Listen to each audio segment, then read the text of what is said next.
Welcome to the Club Dub Football Podcast, where the only question is, Does your team make it into the club? Can he get in? No, he cannot! Welcome everyone to the Club Dub Football Podcast. It's time for the recap show.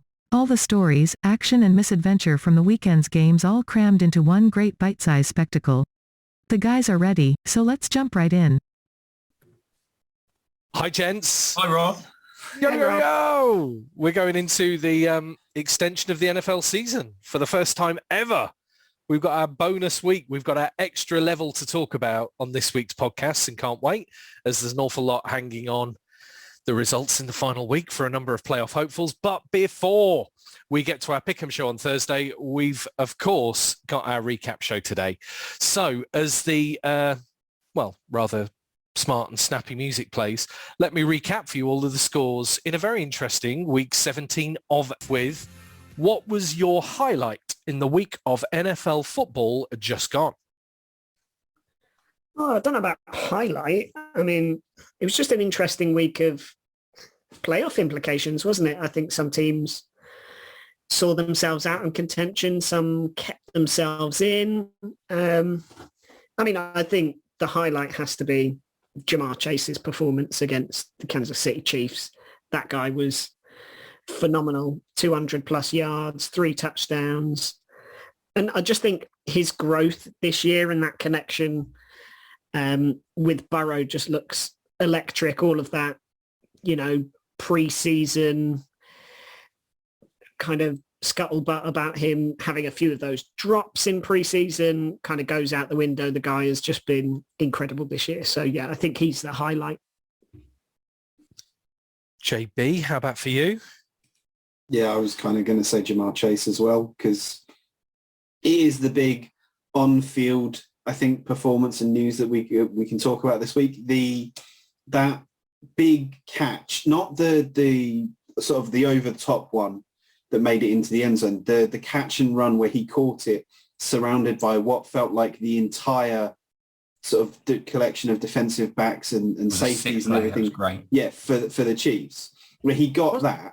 Wasn't that a 3rd and 26 or something like that? I'm sure they were backed up. It was like something ridiculous, because there were quite a few of them where the Bengals were kind of up against it, and you just watch it and think, okay, he's got that. Let's see. How is he quicker than everybody else? And there was a little bit of it that kind of looked like he was glitching and just managing to get in a different rhythm to everyone else. But yeah, watching that reminded me of the conversation I think Phil set up a couple of weeks ago, and was like, is Ja'Marr Chase the absolute guaranteed nailed on offensive rookie of the year?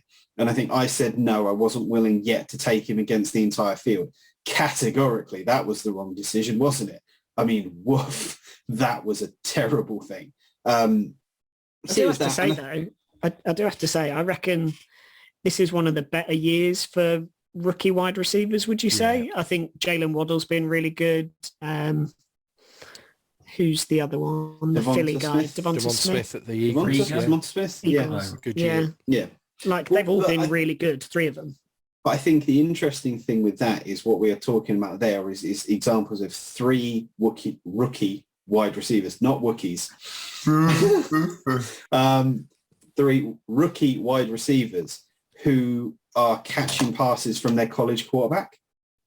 So we've talked about this with Chase and Burrow before, where they haven't necessarily had to work like a Brady and an Ed Edelman. That's the example we always use, or a Kelsey and Mahomes, to give a more current one. They haven't had to work to build that kind of rapport. It's already there, and you can see that the Bengals have taken advantage of that. And yeah, it didn't feel like your father's Bengals. Like watching the video that came from the locker rooms afterwards, where Burrow's got cigars. It feels a heck of a lot different from those Marvin Lewis teams that kind of made the playoffs, and you were just sat there thinking, okay, it'll be interesting to see which team goes to the jungle on the first Saturday of wildcard weekend and beats the Bengals. Now it's a little bit more of, how far are the Bengals actually going to go? Because are we going to get that Chiefs-Bengals game again? Wouldn't be bad, would it? They were a little bit up and down, but those last 2 weeks, they've looked, Burrow's looked lights out. Yeah. You know, they run it up against the Ravens and obviously he had a point to prove, as we talked about last week. And then the game this week against the Chiefs, you know, I thought when the Chiefs were they 2 scores ahead at one point? Yeah. And then they had... just before that, Jamar Chase, massive. Yeah, they had the kick return touchdown that got pulled back because of a hold or whatever it was. And I thought, the Chiefs will do this. And then, the Bengals just look, and we talked about the Chiefs being the hottest team, having won 8 in a row. Bengals looking really good. I mean, the thing I loved is, firstly, I think we're right to talk about Burrow and in the same breath. I think it is the birth of 2 absolute superstars in the league, isn't it? You can imagine these guys, advertising breakfast cereal and insurance for the next decade. But also the thing about it being against the Chiefs, I think, is kind of somehow poetic, because it felt like a Chiefs win. It had that, they were absolutely an unstoppable force. And the thing I loved is that, when we talked a few weeks ago about, and I know Burrow isn't a rookie quarterback, but we talked about quarterbacks learning in new situations and finding them in situations they'd not been in before at this level. And he just answered everything, didn't he? I mean, it was such a brilliant performance from, Chase, Burrow, and actually, I love all of that offense. I think they've got 3 great wide receivers. I think they've got a really big-bodied tight end. I love Joe Mixon at running back. And I got to be honest, I didn't necessarily pick Burrow out, and I didn't pick the Bengals out at the start of this year. And all of a sudden you're kind of thinking they could be a factor for years, aren't you? It's one of those things where you go, oh, next year, could they do something? And then you have to pinch yourself and remind yourself they could do something this year. You talk about how important it is to go into the playoffs hot. Well, who's hotter than the Bengals? I mean, who is hotter than Cincinnati going into January football? That defense has been actually better than advertised as well, hasn't it? I think that's been a big part of why they're still competitive. I think for us as well, it shows that, maybe we get the occasional one wrong as well. If we think back to our draft discussions, talking about how crazy it was that they took Chase instead of Penei Sewell, when actually, Chase has been an absolute standout, I think. His connection with Burrow is awesome. He would have probably been good with any quarterback, but I think it helps that they had that familiarity from college. And hindsight is a wonderful thing. It turns out it was absolutely the right decision for them. The game at the weekend, or was it 266 he got in total, which was the most for a rookie in a game? He's broken Justin Jefferson's single season receiving yards for a rookie. Yeah. And that lasted a year. And we kind of looked at that last season and thought, well, that it might be a while before anybody comes along and breaks that. Yeah, because it was Anquan Bolden's for a long time, wasn't it, before Jefferson? I mean, 2000 and, I don't know, what was Bolden, 2002, 2003, something there. I mean, the other nice thing, just a quick thing, Jebby, it's nice he broke it with a week to spare. I think with this additional week, we're going to see a lot of records go just because there's an extra game, there's an extra slate. I think it's nice he does it with a week to spare to kind of make it a comparable feat against Jefferson's from last year. Yeah, that's one of the things there. And the other thing I think we look at is we also talked at the weekend, and Rob and I talked on Sunday, around the fact that if Cooper Kupp has a couple of good games, he's got a chance of breaking 2,000 yards receiving. And you look at kind of what he's doing. As I said, we look at the 3 wide receivers there, and it does feel like I hate to be over dramatic with this, but it does kind of feel like a bit of a magical time for that kind of performance in the league, kind of really exemplifying kind of how it is very much that kind of pass first. And when you can pass first, you're going to have immense success. The Bengals are still good with Joe Mixon, though. I mean, it's one of those things where, I don't know, you feel like the passing game, if you and we've talked a lot about the reverse, haven't we, with Lamar Jackson, and when it's a run first, did they need to reinvent Lamar Jackson? Had teams figured them out? I just feel the Bengals, and I didn't see this, Phil talked about hindsight. I didn't see this before, but they can beat you anyway you want. You know, they play physically on defense. I mean, they're not perfect, but they're competitive and they're strong both at the line and then deeper beyond the linebackers into the secondary. I just think, I don't know, if they were to win it, I think this Bengals team has got that kind of magic about them, like the 85 Bears. I think they will be a storied team of all these stars, true stars of the game aligning and kind of all coming to the fore in a single season. But yeah, that is I know the two of you have both called out the Bengals, but yeah, super highlight. PB, do you have anything different, or are we just all on the Bengals love train? Has anyone mentioned Jamar Chase? I think he's come up. Yeah, just so for me, I think there's a couple of performances in the Steel City last night. I think Najee Harris is a bona fide, top level running back in the league. I think he's proved that this season. I think he, another great game yesterday. Also, I don't know if anyone's seen the highlights of that game, but there was stiff arms galore. Like Najee Harris won Angry Runs this morning on Good Morning Football with a ridiculous one. But Nick Chubb as well, just violently smashing someone to the ground is ridiculous. So worth watching the highlights of that one. But also, obviously, TJ Watt now puts the sack record, potentially up for grabs next week. I think he needs a sack and a half against the Ravens. I think that was, did he have 4 sacks last night, JB? Yeah, 4 sacks last night. So, an unreal performance. Why they kept dropping Mayfield back. They're not going to they hadn't made the playoffs. They're already out of contention. He's obviously hurt. You've got a great running attack. It was a weird situation. They're obviously testing him out with regards to a new contract, but, I don't think that was particularly advisable. But the other performances for me, on a personal standpoint, is Tom Brady, the last 2 minutes of a game, we finally saw the New England Patriots Tom Brady in Tampa, and not the Tampa Tom Brady who gets confused on 4th down or throws an interception against the Saints. 93 yards. You've been so hamstrung by Tom Brady in Tampa, haven't you? I love your version of the terrible Tampa version of Tom Brady is when he won the Super Bowl. What I mean by that, obviously, if Rodgers gets the MVP and not Brady, it's an absolute injustice. But what I mean by that is, we've had a couple of games where in the last 2 minutes of the game, we've had the ball in our hands and we've just not made it happen, like the Chicago last year where Brady thought it was 3rd down and it was 4th, and where he threw a pick to the New Orleans Saints this year in that terrible game. But, unreal, 93 yards, 1 minute and 45 seconds, the touchdown with 15 seconds left was absolutely brilliant. But the other side of that coin is Cyril Grayson. Didn't play a down of football in college. He was a sprinter. Bounces around in practice squads and stuff like that. And this season, he's made some big plays for us already, especially that touchdown there with 15 seconds left, an incredible story. We'll gloss over other receivers that quit on a team and do star jumps across the field partway through a game. We won't be glossing over that at all.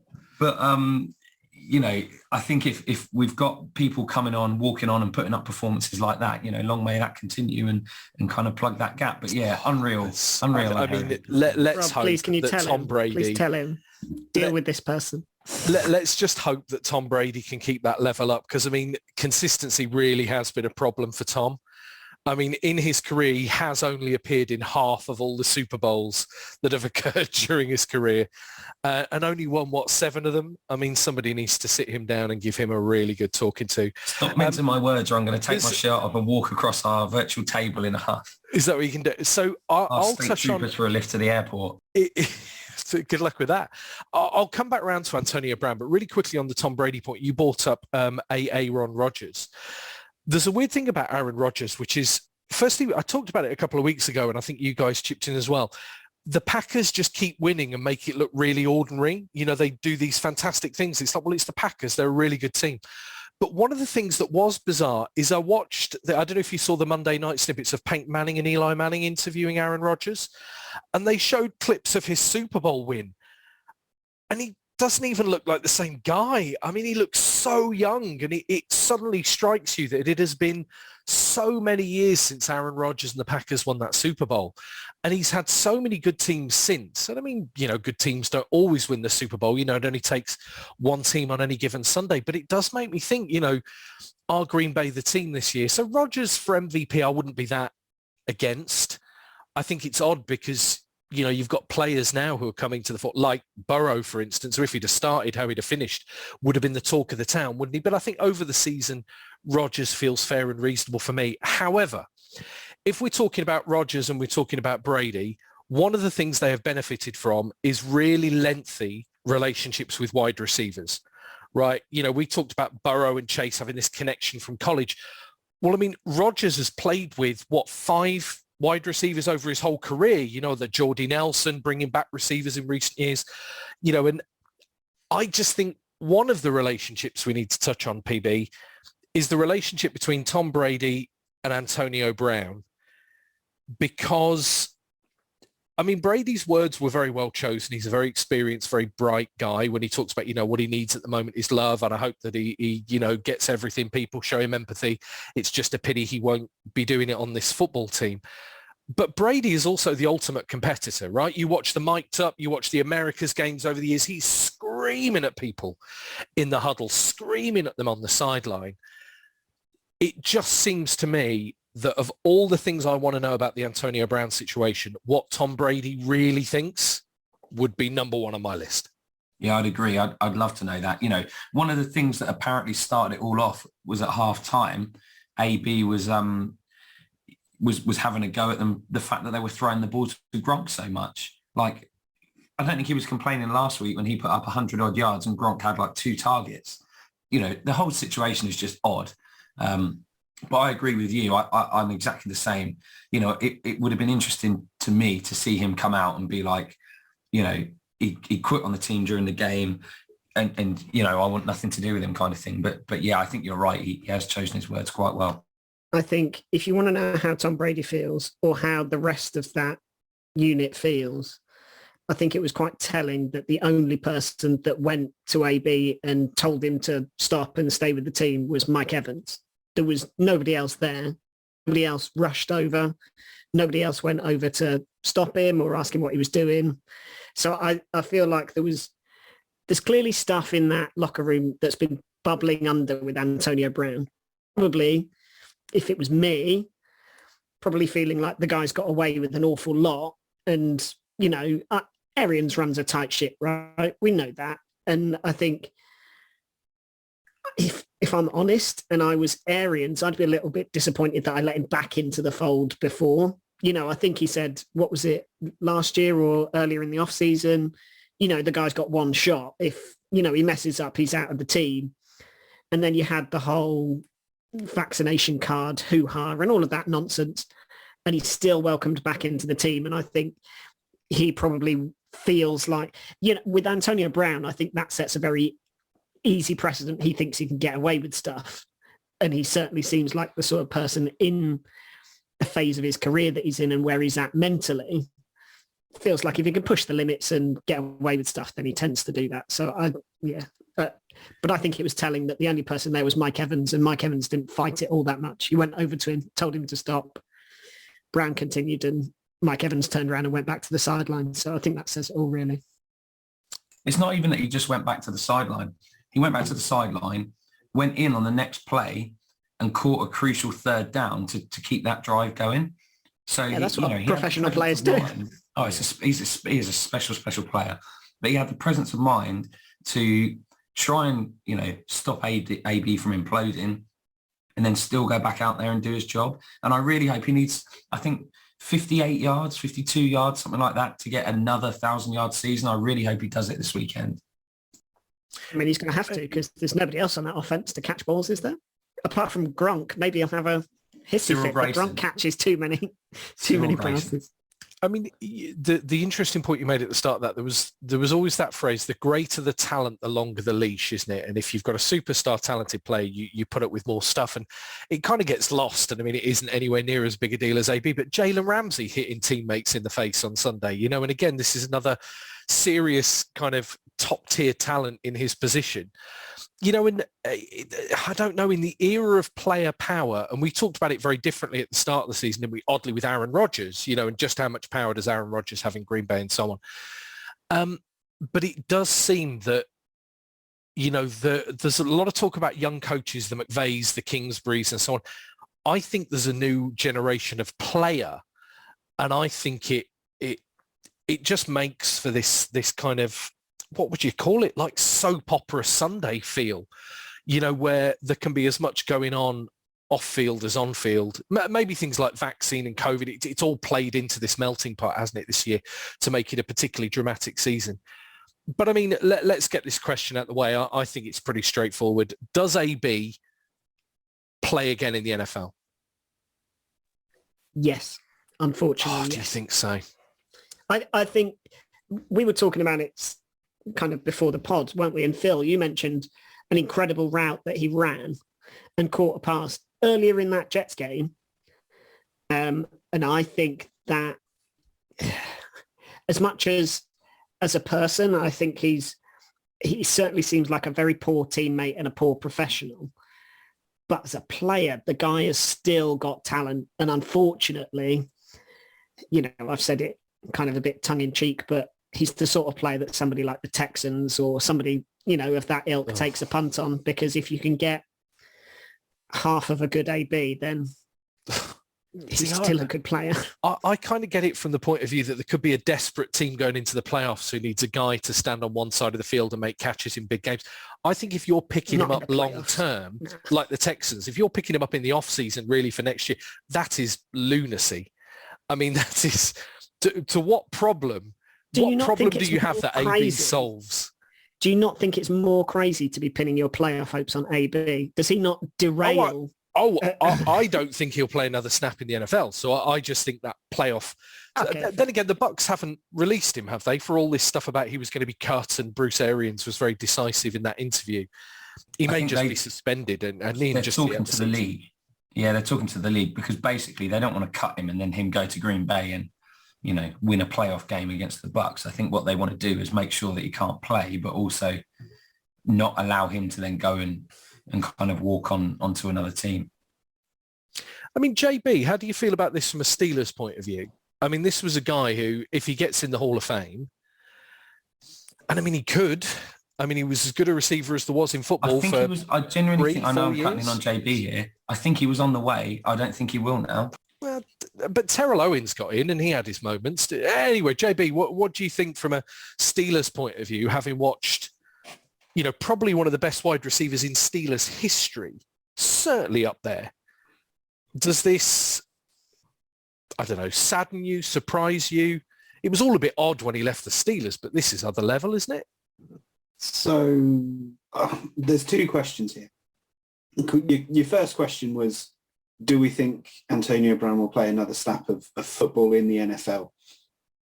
And until teams prove otherwise, yes, because like you said, talent gets you a long leash, and talent got him the Steelers, talent got him the Bills, wanted him briefly, talent got him the Raiders, talent got him the Patriots, talent got him the Bucs, and every single one of those teams thought after the Steelers, we'll be different. We can change him. We can take that rebel bad boy with his leather jacket and his smoking outside the shops, and we can turn him into someone that we can take home to meet our parents. And he's never going to be that. But teams will always think that they can. And what happened with the Bucs is kind of going to prove that, because the Bucs brought him in, and for a year and a bit, he was, I don't want to say model citizen, but he wasn't a problem on the field.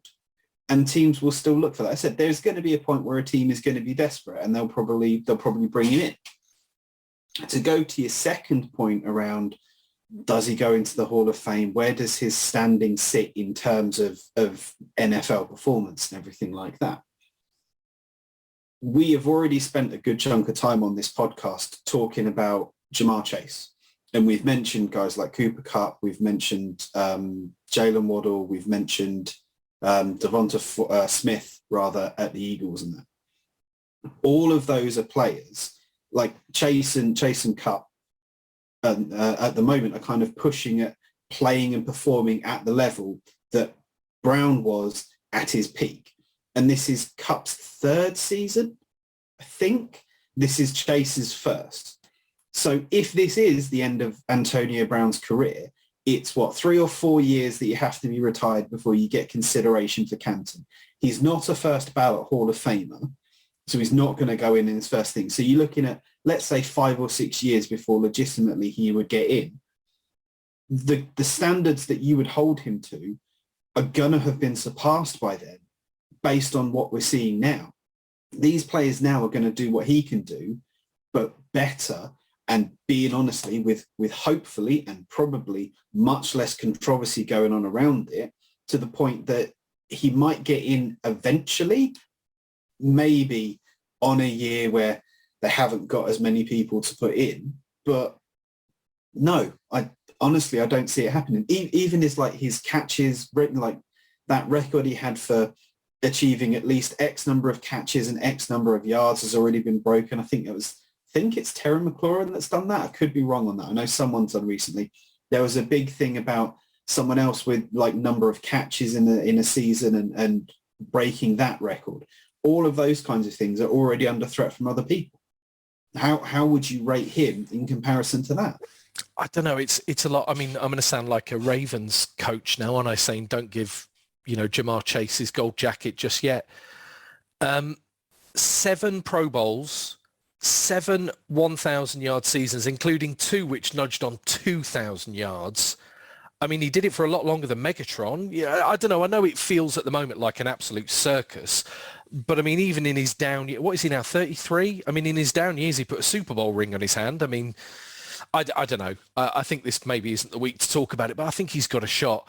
But yeah, I think we've done AB now. Any other Bucks news we should know about, Phil? I mean, Le'Veon Bell's still turning up. I mean, if we could go back to something else that Phil had talked about earlier before we descended into the circus that was everything else that happened. You talked a little bit about the Browns when we were talking about the Steelers game. And I think the two most interesting things in that were how limited Nick Chubb's touches actually were and how much they put on Baker Mayfield. And this is a Baker Mayfield who today they have said isn't playing in week 18 this weekend because he is immediately having shoulder surgery. And if you're immediately having shoulder surgery for an injury that happened, month or two ago, you needed that shoulder. Yeah, you needed that shoulder surgery then. So I think it was telling that Stefanski's comments were every week it was weighing up who the best option at quarterback was. And apparently for Stefanski and the Browns, a partially injured Baker Mayfield, they option than Case Keenum. And we've seen Case Keenum have like that season where he was the lead at the Vikings when Teddy was injured was a very special time, but we've not really seen anything else but that from him. So I can understand where they're coming from. But with a game-changing back like Chubb, surely you would want to use him to take the load off Mayfield, because obviously in Ben Roethlisberger's last game at Heinz Field, they're going to weight the things towards the pass to give him as many opportunities to throw the ball and be a hero. Don't try and fight fire with fire when that's not your strength. I think the Steelers' defense was there to be exploited on the run, and the Browns just didn't do it. Well, I think, to your point, it was really telling. They made him throw 38 pass attempts. I mean, that's insane for somebody with, a shoulder injury. That's absolutely bonkers, particularly when you have such a strong run game. And I know Stefanski, did he come out and say Chubb was still struggling with a rib injury or some nonsense? But, they have Dearness Johnson behind him, who's put in some strong performances in relief of Chubb, earlier this year. And to only, they only handed the ball off to Chubb 12 times, Dearness Johnson 5. I would have been pushing heavily on the run. And I think, if you say, we're auditioning Baker Mayfield and seeing if he's worth the contract. Well, I'm not being funny, but, a guy that's played through probably the best part of 14 weeks with that shoulder injury, he injured it in week 2 and then re-injured it in week 6. He's not been healthy all season. So you're not auditioning him for anything. All you're doing is, seeing that he's willing to put the effort in. And look, I'm not Mayfield's biggest fan, but, the guy's turning out every week with a strapped up shoulder, throwing 30 plus passes to next to nobody, and you've got the whole OBJ situation that's played out this year. But, ultimately he's playing passes to Jarvis Landry on short slant routes, and then Donovan Peoples-Jones is the other guy, is it? So, what are you expecting if you're just asking him to throw the ball up? Also, Austin Hooper at tight end, I watched him drop about 3 passes thrown to his hands. It's just not, they're not helping him. And I think, what did he have? Something like 5 or 6 passes batted down at the line because they're just not holding up. It was just, I thought it was very unfair on Mayfield. If that's your, audition for your contract extension, then frankly, I think you're a crazy franchise. The timing of the surgery, whether that means they're going to keep him or not, because I think they're going to keep him for his 5th year, aren't they? Because there's nothing in this year's draft, and what else are you going to get? I think Baker Mayfield's proved that he can lead that offense well enough if he's healthy and if players around him are healthy. On a 5th year option, there's no risk. You'd be crazy to go elsewhere. Do you know the weird thing? I appreciate when you go down in a game, you typically throw your way back, right? You're not going to get the big chunks of points, but by running the ball. But the weird thing was there was 2 plays for me that summed up that the guy just wasn't well enough to do the job. And it was when Mayfield threw that awful interception, but he was throwing across his body, and you almost watched the ball kind of fall out the sky. It felt like it was going so slowly.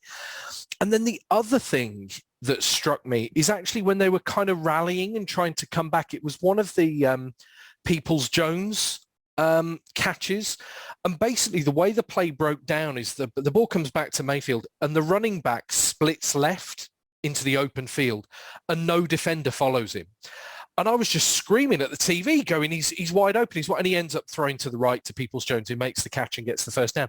But then it dawns on me that the Steelers are fully aware that he's not going to throw across his, but it became part of their tactical response to the Browns offense. And that is a handicap you just can't carry. I mean, my worry for Mayfield is a fit and healthy Mayfield is a lot better than we saw last night. But I mean, the Blake Bortles ending isn't impossible for Mayfield, I mean, I know Bortles wasn't as good as, say, Mayfield when he had the Jags in the, what are we talking, AFC Championship game. But nevertheless, it doesn't take a lot to fall pretty quickly from grace. And I just do hope Baker's able to sort it out because, like you say, from week 2 onwards, what is that about? And you brought us around really nicely, JB, to our switching topics. So we've talked about superstar performances. We're now talking about those wagons that maybe have a bit of a loose wheel, maybe in danger of the wheels coming off. Who were the big disappointments beyond the Browns in, I've got to get used to saying it, week 17? Vikings? Yeah. Yes, the Vikings. I asked a question about the Vikings last week as to which part of your dinner are the Vikings. And I believe categorically the Vikings were the part of your dinner that you have to get through before you get your ice cream. So the Vikings were the vegetables, right? Yes. Very specifically, the Vikings were broccoli because they were pointless. I can't really argue it. I mean, it's a bizarre one. I think the Kirk Cousins vaccine thing doesn't help that whole running storyline about the fact he hasn't had it and he's missing games at a time when I think his head coach and probably that entire staff need him because, I mean, I don't know, that feel good or that gritty resolve, that you had mid-season could all be very quickly forgotten if you end with 2 really poor results. I mean, they were hopeless, weren't they? So we're talking about sort of gritty result. That's kind of what we expect from like a Mike Zimmer team and a Mike Zimmer defense. And kind of those post-game comments from Zimmer definitely had an air of those Chuck Pagano press conferences before the end of his time with the Colts, where you're looking at a guy who's just like accepted that this is the end? Because questions like, do you want to see more from Kellen Mond? Like, no, I see him every week. Doesn't really make you feel like he's got a lot of confidence in his team, and he's when Mike Zimmer buys them all. What was it, Groundhog Day on DVD? When he does that, we know Mike Zimmer's on his way. That was commitment to them not getting a joke the first week. But while we're talking about Pagano, also I think I hate to do this to you, Aldrin, but let's talk about the Colts as a bit of a disappointment as well. Yeah, that was going to be my other one. Yeah, we were a disappointment. Well, one particular player on our offense is somewhat of a perennial disappointment. Carson Wentz. I was going to say, your favourite quarterback, Carson Wentz. The season even started, didn't I? Yeah, I mean, it was frustrating because, again, Jonathan Taylor had a very consistent 100-plus yard game, touchdown game. But sometimes you've just got to be able to pass the ball. I mean, we scored a touchdown that was effectively an interception that the Raiders just fumbled into T.Y.'s hands. So, yeah, I mean, feel free to weigh in. But, yeah, they were a disappointment.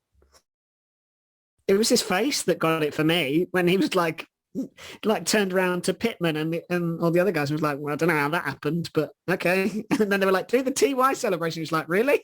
Okay. I don't know. I mean, the Raiders aren't a bad team. I mean, we've seen like the Chargers lose against the Texans, the Cardinals lose against the Lions. I mean, I get your point. It doesn't fill you with confidence if you make the playoffs, and now it is an if when you could have absolutely kept it in your own hands. But I think we've seen a number of pretty good teams implode. I mean, the Bucks a few weeks, was it the Saints that made, these results happen. I don't think it necessarily needs to derail the Colts. I mean, I guess the question is, now he's played the games he's played, the Eagles obviously get a first round pick now, right? That's kind of come into play. I mean, is Wentz worth a first round pick, Aldrin? I mean, and I'm asking you a question that probably, needs a slightly broader kind of consideration than just Sunday against Las Vegas. But I mean, is he worth a first round? Well, probably this year he might be. There's no one really to pick at quarterback, is there? But how do you feel about your quarterback of the future, Carson Wentz? Yeah, I mean, I'm kind of with you. This year, yeah, he'd be a first round pick amongst the class that is coming through. I don't know. I'm still willing to give him time because I see flashes in his play that suggest he can get it going. It's frustrating that he hasn't when he's not being asked to do a heck of a lot. Ultimately, he's behind one of the best lines in football with this season definitely the best running back in the league. So, I would be expecting better from him in the passing game given we're not doing a Kevin Stefanski asking him to pass 36 times in a game. He's only having to pass a handful of times, and a lot of the time it's just not getting going. But yeah, I don't know. In a final little point that kind of ties to Chuck Pagano probably more than the Colts. Chuck Pagano, and obviously his illness that he thankfully recovered from, opened the door for Bruce Arians to finally have an opportunity to be a head coach in the NFL. And I must say, I mean, Rich, I always get this wrong. Well, I always get most of them wrong. Bisaccia at the Las Vegas Raiders is going so under the radar. But with the year the Raiders have had, is that guy not just to be celebrated? Is he not one of the success stories of the season? And I can see the Raiders moving on from him and him landing, a bit like Bruce Arians did coming to the Cardinals. I mean, the Raiders have had it all going on. I mean, what they've had makes Antonio Brown's Sunday look like, quiet time on the sofa in front of the TV, right? They really do know drama. But I just think with the players he has... Happened again this week as well, another player, DUI. Yeah. I mean, they have Vegas, been... maybe. They have been really problematic, but yet I love what he's done with Carr. It was great, actually, to see two quarterbacks coming in the different plays they had against the Colts. I mean, they could well be one and done in the playoffs, but surely the playoffs is better than anyone in that franchise could have expected at mid-season or or early on, even with everything they had going on. I think that's a super result for the Raiders. So any other big disappointment? Well, I mean, you could talk about the Jags all day. Last one, tying to Chuck Pagano kind of being the dead man walking, knowing he was out of a job in his final season with the Colts. Does someone want to teach Joe Judge how that's meant to be played? Because he is, wow, just wow. You have to sit and admire his commitment to the idea that the New York Giants are not a failing football team at the moment. Kind of that belief that he has in himself and what they're doing. You have to admire that, whilst at the same time really hoping that someone close to him just takes him to the side and just kind of explains that he's just chatting out of a different part of his anatomy. Because that guy has got no clue what he's doing or what any of his team are doing. I can't remember what it was. I think there was a wide receiver or someone that threw a pass, that threw an incomplete pass at the weekend, who scored more fantasy points for that than Mike Glennon managed to make in the entire game. And Mike Glennon was the quarterback for the Giants. That guy was absolutely terrible. Oh, and the best one, he had less points than Cam Newton on fantasy, and Cam Newton had 3 snaps. Wasn't it something like 2 incomplete passes and 1 run for 5 yards? Yeah, I mean, that was the one. I mean, you don't win a lot with Mike Glennon at this point in Mike Glennon's career and with the roster that is around him. But then you don't get to say what Joe Judge said. I mean, he's suddenly making himself look... I mean, this Stupid could be is the word, really... stupid. Yeah, I mean, he really does seem... And I'm trying to think back to a coach who's done it better. But I mean, other than... His name escapes me. Peyton Manning's mate from the Jets and the Dolphins. What am I doing? Adam Gase. I mean, Adam Gase is the only person who I've ever known be so single-mindedly, unashamedly proud of his achievements when there are no achievement. You know, that pantry is bare. But yeah, Joe Judge, I mean, 2 weeks after the rumor that they were keeping him, surely not. I think if we sat Joe Judge down, I think and just got to know him a little bit and, you know, got to know him on a personal basis, I think that we would learn that his favorite movie is the 1995 smash starring Alicia Silverstone, because that guy is clueless. I see what you did there. Like, I was thinking. You kind of mentioned talking about the Jags, and the Patriots blowing out the Jags is a really good score if you're a Patriots fan when they've had a couple of really shaky performances.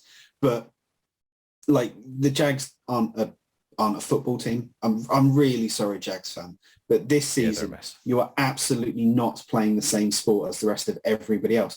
But at least nobody on the Jags is up there going and saying, this isn't a clown organization. We're doing a lot of things really, really well. The Giants, and I'm really sorry that I'm slating the Giants yet again, but but what are they thinking? Blow it up. If they're bringing him back and they're bringing Danny Dimes back, what on earth do they expect is going to be different next year? So in that mode, then, we've looked at the good, the bad, the ugly. Let's round out. I'm going to go around our virtual room. And to round up the recap show, Aldrin, I want to know who you think is the best team in football. I mean, it's Green Bay, isn't it? Like you say, they just win everything effortlessly at the minute. So it's not the Tampa Bay Buccaneers. I'll say that this week. So it's not the Tampa Bay. It's a 1 vote for Green Bay. JB, best team in football. See, it pains me to say this, but I think the question isn't who is, it's who day. Because that's the Baltimore Ravens. Nice pick. The Baltimore Ravens. I think we knew you were going for the Ravens. Phil, what's your... It's the Bengals. The Bengals are the team that if I was any other team, I would not want to face right now. Phil, who are you going for? I think it's hard to look past the Green Bay Packers. And as we all know, the Green Bay Packers are, over the last 3 seasons, have probably been the best team in football until it comes to the NFC Championship game. And let's hope that streak continues. They love to play in an NFC Championship game. Not so fussed about Super Bowls. But yeah, they're looking good at the moment, aren't they? Other than that, I still think the Chiefs are a really good team. I think they were probably, you know, a few questionable flags away from, well, maybe not questionable, but they were a few flags away from probably going up the other end and kicking a field goal to win that game. So I think the Chiefs are still looking good. So we've got a vote for the Chiefs, a vote for the Bengals, and a vote for the Packers. I'm going to go Packers, I think. You know, in a week's time, maybe I will think Bengals. I think 3 in a row maybe forces me to start changing my mind. But for now, it's Ron and the guys in green and yellow that I think are going hottest into the playoffs. So, gentlemen, thank you for talking through a bumper week of stories. This time next week, we'll be talking about who's in and who's out. Still a few up for grabs.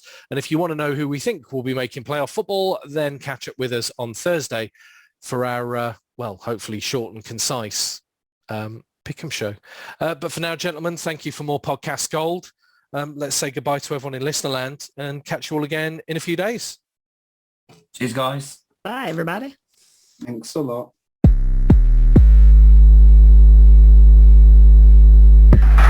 This is amazing. Remember to subscribe and be cool. Tell your friends. The game is over. The game is over. Phil, can I criticise your choice of helmets behind you? You can. Feels very NFL-led. Oh, on the floor. Don't you worry. Still in Still this got bubble bubble wrap in wrap. the box on the floor because Nice. I need to put it up in a proper place. Oh, It got a lot of love on Facebook, Rob. it did. It did. Michelle told me. You didn't I like also- it or whatever. Well, no, Also but I thought really it was like- wrong if I liked it. It was like, oh, Rob bought me a really nice present. Rob gave it a smiley face. Oh, yeah, I thought that's a bit yeah. I also enjoyed that you've got the bubble wrap inside the helmet, you know, to keep the bubble wrap safe. Also on the outside. More on the outside. Boosh. I was going to show you all JB's birthday present, but obviously Was it JB's here, so I can't do that. Plethora It's, of bubble It's wrap. January. How have you already got my birthday present? It arrived yesterday. Yeah. I was about to Have say you got Aldrin's there wasn't yet? 'Cause post his is yesterday, but it first. was I was gonna say Hermes. Yeah, it came mine's yesterday. in literally a month.